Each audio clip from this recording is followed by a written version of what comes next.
Good morning, I'm Jessica Lovell. Today we bring you an encore presentation of one of our very favorite programs. We'll still be live with you this summer, Monday, Wednesdays, and Fridays, and then come September, we'll be back with our regularly scheduled programming. Until then, enjoy this encore presentation and make it a great day.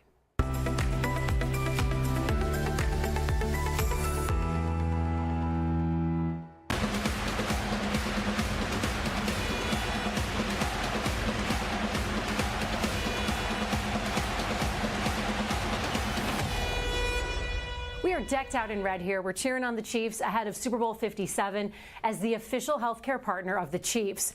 We can tell you they are healthy and ready to compete. We will all be watching and cheering them on Sunday. In the meantime, we have an incredible story for you. Just a stacked program this morning with some equally amazing guests. Kyle Mellard is a Wichita police officer. 2 years ago, he survived being shot in the line of duty. His wife, Shelby, has been with him every step of the way. We have Dr. Ravi Garg. He's the surgeon. Dr. Garg, you rebuilt Kyle's face. Incredible. Thank you for joining us. I got to ask, Kyle, what are your Super Bowl plans? And I see you've got your whole army of your family there. What are you guys going to do on Super Bowl Sunday? Yeah, we're going to go to my dad's bar and watch the game. Nice. Nice. And you've got the whole family here to kind of kick off the weekend. Dr. Garg, Chiefs, Eagles? Oh, Chiefs, of course. Good answer. that was an easy one. And you're really kind of getting into the Chiefs spirit because you didn't grow up in Kansas City. Nope, I'm from California, but I mean, it's hard to not love the Chiefs when you're here. Right. So it's going to be just a great show, great weekend. And if you're watching live, drop us a comment with your Super Bowl predictions and wishes. Now I want to go back to Kyle, who we know is incredibly grateful to be able to celebrate the Super Bowl Sunday with his family because he's really celebrating life every day now. Nearly 2 years ago, his life came very close to ending. A warning, this story does include the sound of gunfire. Yeah, we're basically mom's little sous chefs. If you ask Kyle Mellard what life is like now, the Wichita police officer will tell you normal. Just trying to knock the rust off and get back into the swing of things. Nothing's really changed. Nothing and everything, as he has survived something profound. I love my girls. With 2 beautiful daughters, another baby girl due any day now, and a wife who adores him. I was a police officer too. That's how we met. It's a beautiful life that almost ended on June 19th, 2021, the night before Father's Day. Officer in trouble, 520 West, Carl, operate on south. Kyle was wrapping up his shift when a frantic call came in around 11 o'clock. Officers came up over the radio screaming that they were being shot at and asking for help. He jumped in a squad car. And there's still shots being fired. His sister, also a Wichita police officer, responded to the scene. 2 shots fired. She would be one of the last people he saw before coming face to face with the gunman. When I walked around the corner of the house, he was just waiting for the first officer to step around from the corner. Put the gun down. And started shooting at me. Put the gun down. I got an officer down, officer down. The bullets hit Kyle in both legs and then his face. He's down, he's down, he's down. He's being taken into custody. The bullet to his face went through his mouth, out the back of his head. The bullet blew up when it went through my teeth, and the fragments severed one of my vertebral arteries. His C2 and C4 vertebrae were hit. Several teeth and part of his tongue and jaw gone. It would take an incredible team to put Kyle's face back together, and the doctors in Wichita knew who should lead it. The University of Kansas Health System plastic surgeon, Dr. Ravi Garg. Dr. Garg took one look at Kyle and went to work on his left leg.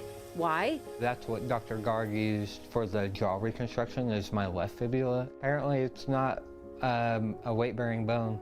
So if I don't need a fibula, I'd rather have a jawbone.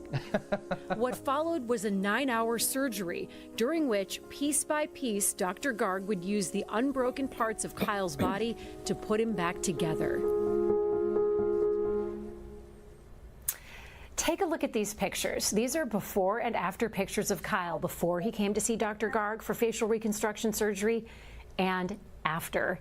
And we are so thrilled to have Kyle, his wife Shelby, joining us right now. And we understand you're also celebrating another huge life-changing update. You have an addition now. You are no longer pregnant with your third child. You're holding her. Yep. Baby Theo. Is this our Lion King moment? Are you Simba? Yes. She's adorable. What's her name? Her name is Theo. Theo, and you have to introduce us to your other two daughters because we see them and we need to give them, they've been so good beside you during this. Who's this? This is Car. Hi there. And this is Oh, look at those Spencer. faces. Well, you guys, girls, thank you for joining us with your mom and dad and your baby sister. This is such a great family moment and so great to see you. We're really happy to have Kyle's surgeon here, Dr. Ravi Garg, in the Dolph C. Simons Jr. Family Broadcast Studio. Dr. Garg, was Kyle's surgery rare? You know, we actually performed this sort of surgery quite commonly. Really? Transplanting vascularized or a living bone from one part of the body to the face to rebuild the jaw or other parts of the facial skeleton. Is it always the leg bone? It's not always the leg bone. Sometimes we use bone from the arm, the back, or the hip. But the leg bone is a really great donor site. We have a lot of control in terms of how we shape it to get creative with our reconstruction and really deliver a very precise result to the patient. It's so interesting to hear you say it's common because everyone outside of medicine I've talked to about this story is stunned that you were able to use Kyle's leg, his leg bone, to rebuild his face. That is sounds so incredibly complicated, but look at the work you have done. Kyle, you look fantastic. Kyle, I want to ask you, after the shooting happened in 2021, you had a few different stays in the hospital. How long before you finally came here to the health system to connect with Dr. Garg? It was about 5 months after the initial shooting when I was pointed in the direction of cave.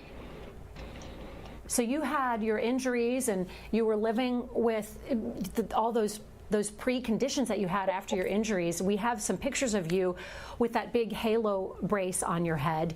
Can you describe what that was like and how long you had to wear it? Yeah, that wasn't very fun, and I had to wear it for 6 weeks. 6 weeks? Yeah. Were you in the hospital that whole time with the halo on? No, I was only in the hospital for 4 weeks before I got to come home, so I had to wear it 2 weeks outside the hospital. So how does that work? That seems like that would be so cumbersome and strange. And how do you sleep with that on? I slept Among in a other recliner. things. Yeah, sitting up in a recliner is how I slept. What did your little girls think of that? Did they try to pull it? They thought it was a Prince crown. Yeah. Earlier this week, Kyle, you talked with a Wichita TV station, K-Wich, about returning to work as an officer, which is another remarkable step you've made. When did you go back into the field working as a police officer? Yeah, I started the reintegration process to patrol the second week of December, and now I'm back to my original assignment I was before, or when I got shot. Wow. How do you emotionally do that? Or are you the kind of guy where you just, okay, I'm moving on, I'm going back to my life, and I'm going to do this? It's a lot of support, from these three right here, and all four now, and then the rest of my family. I couldn't do it without them. Well, we have some questions for Shelby. Speaking of that support, Shelby, we're going to get to you in a minute. Dr. Garg, I want to bring you back in. Initially, it was a team of surgeons in Wichita who tried the first steps to try to reconstruct Kyle's jaw, but there were some problems after that first attempt. Can you talk us through how complicated of a process that was and how Kyle came to be with you? Sure. So, Kyle really faced some severe injuries, including the fact that his jaw was shattered. The halo that he was wearing was for his spinal injuries. And so the doctors in Wichita did a good job, I think, for what they had to work with. They basically had to repair the torn up tissues in his floor of mouth, along his tongue, and put back together the fragmented pieces of his jawbone.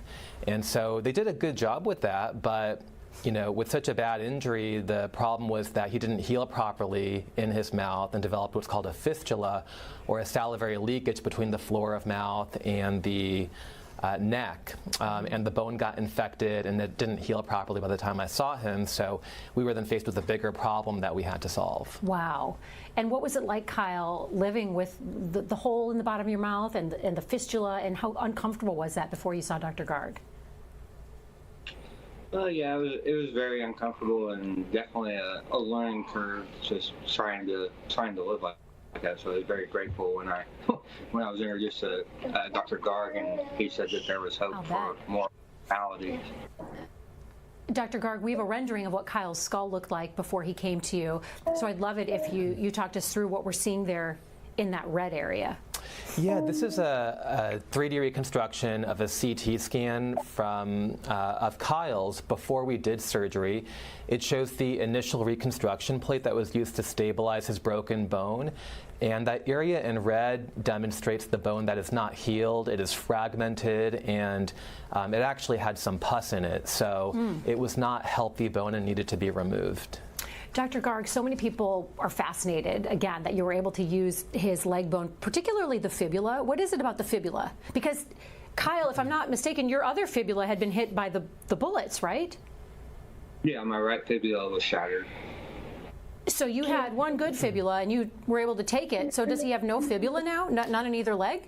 That's right. So we take the majority of the fibula bone, in this case from his left leg. We leave part of the bone near the knee and the ankle for joint stability, but the rest of the bone is actually a great donor material for us. The majority of weight bearing, as Kyle mentioned, occurs through the tibia, so we can take the fibula with minimal morbidity, and it's a very nice tissue for us to use because it has blood vessels that run along the length of it, so we can bring it up to the face with its blood supply, so it's a living bone transplant, and then make cuts in the bone to shape it into a new mandibular arch to rebuild the face. Was this something that you knew you wanted to do in medicine when you wanted to become a doctor, or was this something that you decided along the way you thought was cool and interesting? It was definitely one of the things that early on inspired me to do what I do today. Just the creativity, the planning, and the precision of the work that's involved really kind of inspired me. It's almost like an artwork. It is. Artwork and architecture and medicine all combined. We have another rendering showing us the leg and the jaw, so I'd love it if you walked us through what we're seeing here. Sure. So this is a representation. On the left you see Kyle's skull. So this is the planned removal of that red, infected, non-healed area of bone. And what we've done is on the right you see the fibula bone. We've planned it out to take 3 segments of that bone with its blood supply and to put those segments together to create the new arch form of the jaw. And so the right shows how we're going to plan those bone cuts. We've planned this before we even go to the operating room. And the skull on the left is the bone segments in place. The yellow cylinders show where we have planned immediate placement of dental implants in the bone. One of the great things about the fibula is that the bone stock is robust enough to accommodate dental implants, and so we put those implants in immediately, planning this with a prosthodontist so that we could then get Kyle dentally restored as well. You say you do this kind of surgery often. What's often to you? Like a weekly, monthly? We do this, in my practice, I do this 3 to 4 times a month. Wow. So every week. So 3 to 4 times a month you're doing the same similar procedure you did on Kyle yes. to other people in the patients within the health system. That's fascinating. When we talk about bones as well, I didn't realize initially that your bones also have blood vessels. I know it seems like a no-brainer to you, but for a lot of us, there's that whole vascular component. So can you talk about the vascular work? Yeah, absolutely. So this is living bone. So kind of like all the tissues in your body, bone also has a blood supply. It has an artery that brings oxygen and nutrients to the bone, and veins that drain all the waste products from the bone. And so if we can bring living bone to a recipient area, that helps it to heal better. And so the vascular work involves carefully bringing the blood supply to the bone with it to the face and the neck, and then sewing under a microscope the vessels in the neck to the vessels that go to the leg bone to reperfuse the tissue and keep it alive. Do you have a vascular surgeon in there as well with you, or you do all that? This is all part of our practice and part of our training as microvascular reconstructive surgeons. Holy smokes. This is fascinating. We know so many of you have questions who are watching and comments about Kyle's journey and how Dr. Garg was able to put him back together. Here's how you connect with us right now. Share your questions and please share your comments with us in the Facebook or in the YouTube chat. The links there are right there on your screen. We will read them. There's a headline from Kaiser Health News that suggests something super interesting, that fruit bats might be a secret weapon in the research. Montana State University will start a new colony of fruit bats just to study how viruses spread. So what's your take on why the focus is so much on research on bats? Yeah, this is such a heavily loaded headline. This is a great headline. You know, we do know that the source for SARS-CoV-1 was, bats, probably went to another intermediate host and then into humans. And really the same thing for SARS-CoV-2. Really the best evidence suggests that and supports that. And so I think this is vitally important that we are now starting. We haven't been starting, but we were in the past as well. We need to increase that research into those animal hosts, particularly bats, that harbor these viruses that then can spill over to human populations, either directly or through other animals as well. And, as we have further changes with climate change, with increasing population, with humans moving further into places that they hadn't been before, we are going to have more spillover events. There was a large, very good article in the New England Journal of Medicine recently, but also a large article in Nature in July that really tried to model, in the coming decades, how much we are going to have spillover events with all that is going on with climate change, with the increasing human population. And bats play a significant part in that.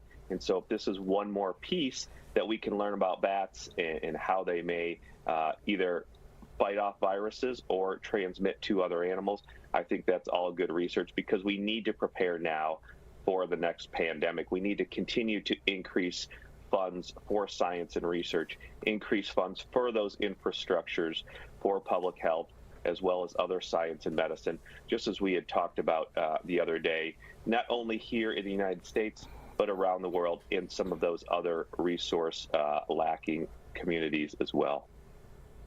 Dr. Hawkinson, that's so fascinating, and I can't tell you how many people have come up to me and said how grateful they are to always have you as a kind of a guiding voice as we still navigate the pandemic and the aftermath of the pandemic. So thanks for giving us insight on that.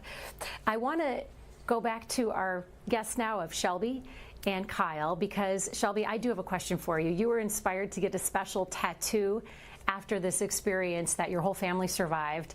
We have a close-up of it. It reads, "You kept me alive." Can you tell us the story behind that tattoo? Yeah, so when Kyle was in the hospital, he was intubated, and so he couldn't talk to us. And so he kept asking for a pen and paper, and so we went and got a ton of notebooks and a bunch of pens, and he wrote us notes, and that was one of the first things that he said to me, and I thought, I'm pretty heavily tattooed, so I thought it was a no-brainer to get that on there. Kyle, can you, that's so sweet. It kind of makes us all tear up when we hear you talk about that. You have an incredible bond, Kyle and Shelby. Can you talk to us, Kyle? You're a tough guy, and you have Shelby as your, almost like your rudder that has guided you through this. Can you talk about that? Because she understands firsthand the dangers of being a police officer, because you met as police officers. Right. Yeah, I'm not a tough guy. I just got a good poker face. She's a tough guy. So she's my rock. She's a strong one, and I lean on her a lot. And I can't thank her enough for how strong she was through this whole process and being there for our girls. We see your sweet little girls throughout this whole program, and I want to ask you how you talk to your daughters, your older ones, about your injuries, particularly in the beginning when your injuries were more visible. Yeah, that's probably a Shelby question. They just, we've been honest with them up front, and they were just excited to play doctor and help Dad get better and fix his boo-boos. So you demystify it. by just talking about it and playing doctor. You also said something to me, though, when we were on the phone chatting months ago, that you told them that if they eat too much sugar and don't brush their teeth, that could be what happens. You've kind of tried to use it to motivate them to brush their teeth. Oh yeah, yep. We try and do that, yeah. But having said that, they also know what happened. It's just fun to mess with. Right. You have such a balancing act there with 3 little creatures and your family and your wife. Dr. Garg, I want to ask you, once the surgery was done, it was up to another doctor to figure out the dentures, right? Yes, that's correct. So we have photos of the dentures. How do the dentures attach to Kyle's jaw? Yeah, so they attach to the jaw via these implant locators. So the surgery was virtually planned with a prosthodontist, which is a specialty of dentistry. And so we were able to decide together where to place the implant so that once he had fully healed, the prosthodontist could then attach these implant abutments, these implant locators, to the implants in the bone. And so the denture now has little grooves in it that snaps on to those buttons, those implant locators. We can remove it, have stability, and take it out as he wishes. So Kyle, do you remove them at night, like people would remove regular dentures? Do you just snap them in and snap them out, or do you keep them in for long periods of time? Yeah, no, I take them out at night and clean them and brush them like I brush the rest of my teeth. So. Why did you choose, just curious, removable dentures instead of permanent ones? For the cleanliness factor, just so I could take them out and clean them up good and keep my mouth clean. And they said that they would be just as strong as if they were in there permanently. So. I want to ask Kyle and Shelby about your family, because you come from a long line of a family of service. Shelby, you were a police officer when you met Kyle. Kyle, your sister is a police officer. Your brother-in-law is a police officer. Your grandpa and your dad were also police officers, all in Wichita. Your family has deep roots in Wichita. Can you talk about that and your love for that city? Yeah, I was born into a law enforcement family with my grandpa and then my dad before me, and then met my wife, and then Trisha joined after that, and then she met her husband there. So yeah, we love serving our community, and we love Wichita. We love living here. Shelby, you talked to me a little bit on the phone about the sheer outpouring of support that you got from the community after this happened to Kyle, and it seems just remarkable. Can you talk about that? Yeah, it was honestly overwhelming. I did not expect people to be so willing to do whatever we needed them to do. It was humbling, it was overwhelming, and it was amazing. I was shocked. Well, my phone is starting to light up with community questions. First, I want to ask if we have any reporter questions today. Any reporters on the line? Well, let's get right to questions from the community, because we have plenty, and comments as well. Georgianne writes, absolutely fascinating, learning so much this morning, and grateful that the doctor could help a police officer. That's from Georgianne. Angela just has 2 words, wow, amazing. And Georgianne again writes, beautiful story, beautiful kids and beautiful parents. So glad Kyle survived and the surgery was a success. Wendy has a specific question for you, Kyle. Wendy would like to know if you've had any trouble walking, because one, some of your vertebrae were hit and your other fibula was hit by the bullets. How's your mobility? Yeah, I'm back to almost 100%. I had to relearn how to walk at first, and it was tough, but I've been able to work myself back to where I was. Laura has a question for Shelby. Laura wants to know if it's tough seeing Kyle go back on the job after all this. Yes and no. I always knew that it was a goal of his to get back. So for me, being with the law enforcement background, I understand it is hard to watch him walk out the door every day, but I just gotta pray to God to keep him safe and hold it down here. So. And you're doing an excellent job of that. I've never seen a mama wrangle 3 kids, one of them being a newborn, for such a long amount of time in front of a camera. You're amazing. You're Superwoman. Thank you. Mike wants to know, It's all you. Mike wants to know, Kyle, if you've had to relearn how to talk or chew. Yep, I've had to do that 2 or 3 times. Once after the first initial stay in the hospital, and then once after my surgery with Dr. Garg. Speaking of Dr. Garg, Marcia has just a simple statement about Dr. Garg. She writes, floored by the way Dr. Garg was able to turn this horrible moment in Kyle's life, doing his job as a public servant, into a happier ending. Seeing him with his family is so heartwarming. I think Marcia speaks for all of us on that. And then Jean just has one word, amazing. Jean, you nailed it. Mark has another question for Dr. Garg. Mark wants to know, well, it's a 2-part. One, was this complicated? And his second part of the question you answered earlier in the top of the program was, do you use other bones in the body? And you had said, well, We do, yeah. So this was definitely complicated. It is a nuanced problem that requires a lot of careful planning. And so, we do this routinely, and the way I approach it is really just to break it down into different components so that we can do each step properly and as carefully and meticulously as we can. The fibula really is our workhorse for skeletal reconstruction of the face.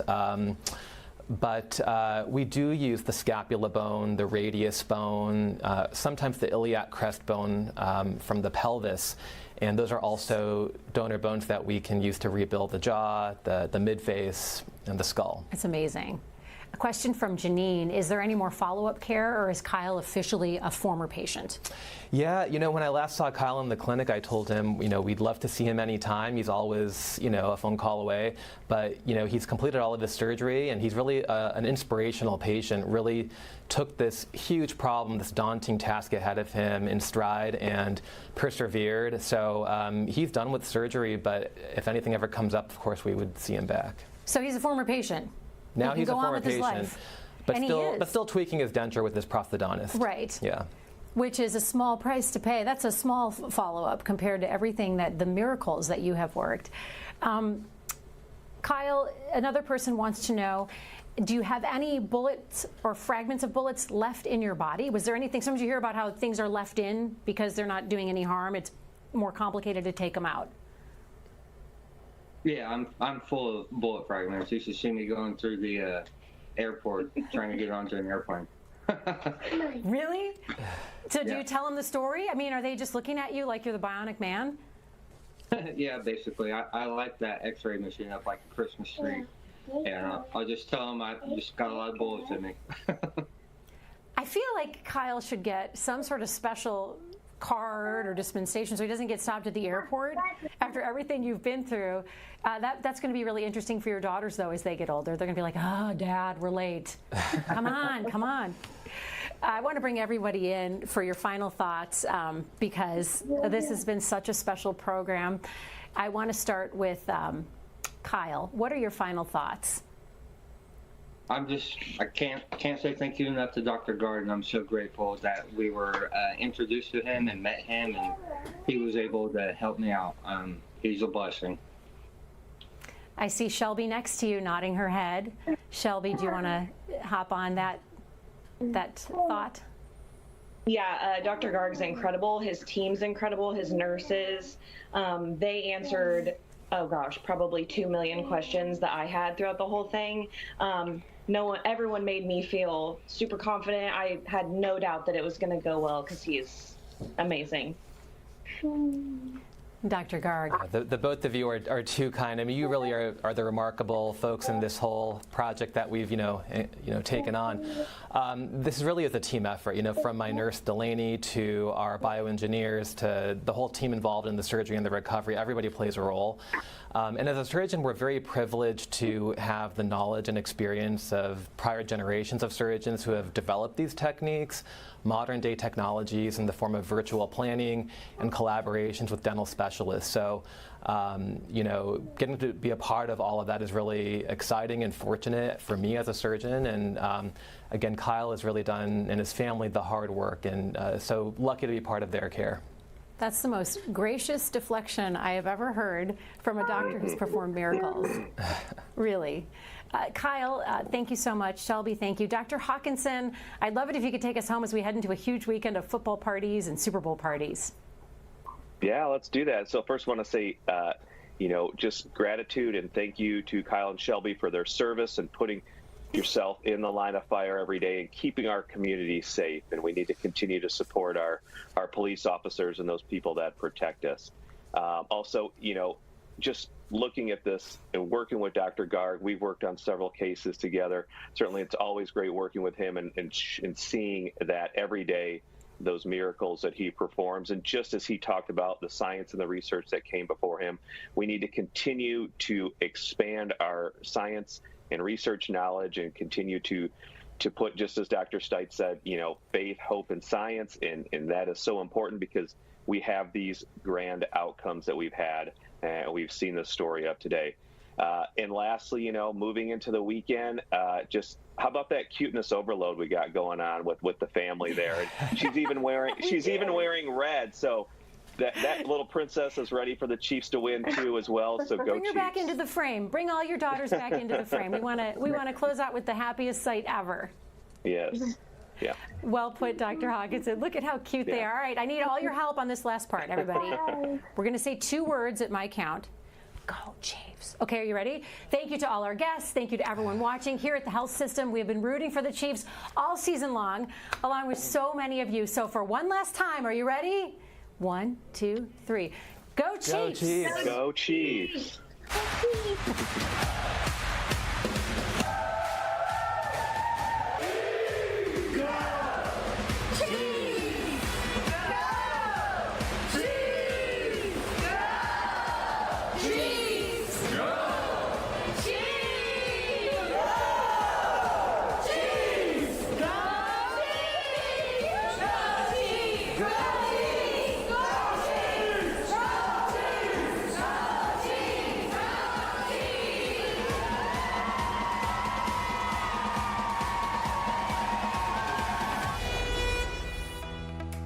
Subscribe to our morning medical update and open mics with Dr. Stites podcast. Now everywhere podcasts are available.